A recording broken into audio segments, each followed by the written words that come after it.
Assalamualaikum warahmatullahi wabarakatuh. Selamat pagi anak-anak.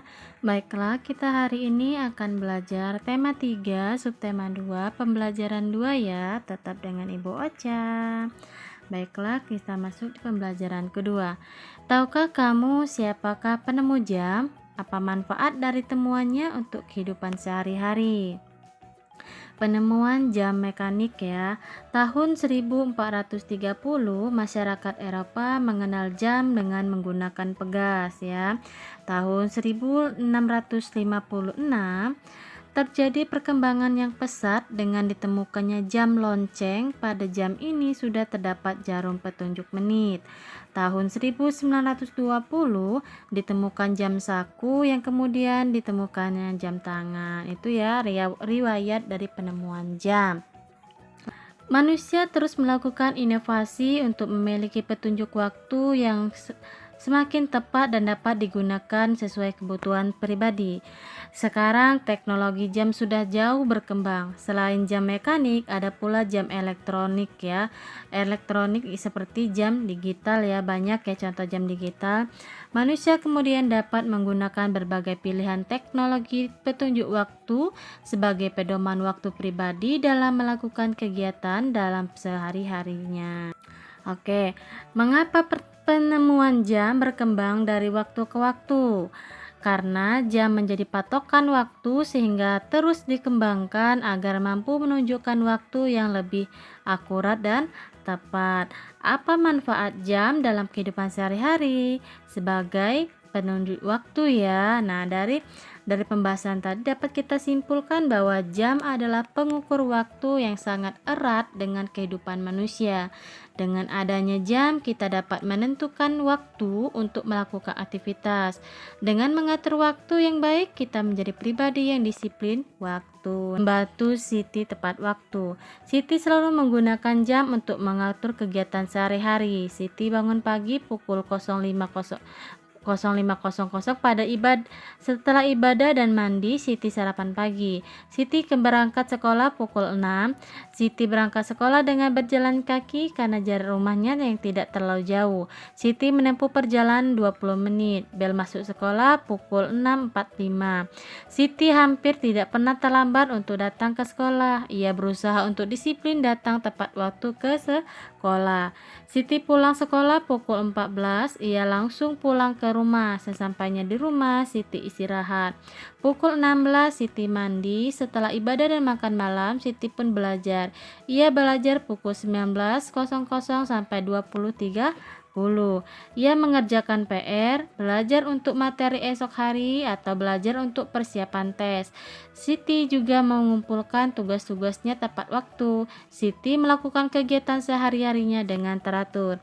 Ia belajar menjadi pribadi yang disiplin terhadap waktu. Berdasarkan cerita Siti di atas, jawablah pertanyaan berikut. Hal baik apa yang sudah dilakukan Siti? Hal baiknya ada selalu tepat waktu. Terus apakah Siti mengatur waktunya dengan teratur? Ya, sudah mengatur dengan sudah teratur ya mengatur waktunya.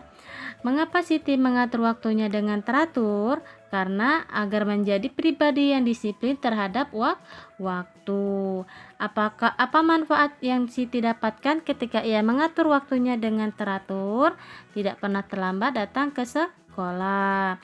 Menurutmu apakah Siti adalah pelajar yang baik? Ya, sudah baik ya, karena disiplin merupakan salah satu ciri pelajar yang baik. Apakah Siti melaksanakan kewajibannya sebagai pelajar? Mengapa? Ya, dia sudah melaksanakan kewajibannya ya. Disiplin dengan waktu merupakan kewajiban sebagai pelajar. Ya, datang ke sekolah dan mengumpulkan tugas tepat waktu adalah kewajiban seorang pelajar ya. Baiklah, kita lanjut. Datang ke sekolah dan mengumpulkan tugas tepat waktu adalah kewajiban seorang pelajar. Mengapa hal tersebut merupakan kewajiban? Apa dampaknya ketika kita tidak melakukannya? Siapa saja yang akan dirugikan? Baiklah, kita akan buat ya. Jika anak-anak datang ke sekolah tepat waktu, ya, mengapa anak-anak datang ke sekolah tepat waktu? Karena itu termasuk dengan tata tertib ada di sekolah. Terus apa dampaknya ketika kita tidak melakukannya? Kita dapat terlambat sekolah ya, dan maka akan mendapatkan sang. Terus saja yang akan kita rugikan jika kita tidak melakukannya? Pihak yang dirugikan adalah diri sendiri dan orang tua ya. Nah, ada lagi mengumpulkan tugas tepat waktu ya.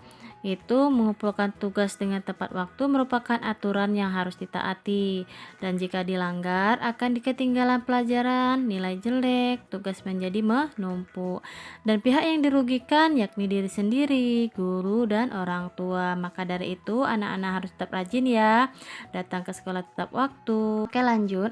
Apa itu kewajiban? Kewajiban adalah sesuatu yang harus dilakukan dan dilaksanakan dengan penuh tanggung jawab. Itu anak-anak ya, kemarin kita belajar tentang hak, sekarang kita tentang kewajiban. Oke, kan contoh-contoh kewajibanmu ada di rumah, di sekolah, dan di masyarakat ya. Kita mau tuliskan. Kalau di rumah, wajib membantu orang tua membersihkan rumah, wajib menghormati dan menghargai seluruh anggota keluarga, yaitu ayah, ibu, adik, kakak, nenek, kakek ya. Wajib untuk belajar, wajib mengerjakan PR, wajib menjaga kebersihan rumah, wajib membuang sampah pada tempatnya, wajib mematuhi peraturan yang ada di rumah, dan wajib mendengarkan dan melaksanakan nasihat orang tua. Berarti tidak boleh melawan orang tua ya anak-anak ya. Baiklah, sekarang kita lanjutkan kewajiban yang ada di sekolah ya, yaitu wajib menjaga nama baik sekolah, wajib tidak merusak ke fasilitas umum milik sekolah, wajib mentaati peraturan dan taat tata tertib yang berlaku di sekolah seperti datang tepat waktu ya, dan piket kelas dan lain-lain. Menjaga kekondusifan dalam proses belajar mengajar di sekolah ya. Nah, seperti harus mendengarkan guru saat menjelaskan.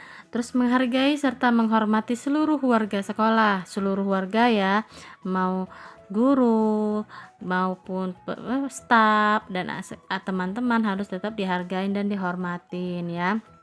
Sekarang contoh kewajibanmu di masyarakat, yaitu menjaga suasana agar tetap damai dan tentram serta sejahtera, saling menghormati dan menghargai masyarakat yang ada di sekitar kita ya, saling membantu dan bergotong royong, wajib menjaga kebersihan di lingkungan masyarakat dan tidak pernah membuat masalah agar masyarakat tidak terganggu dan merasa dirugikan.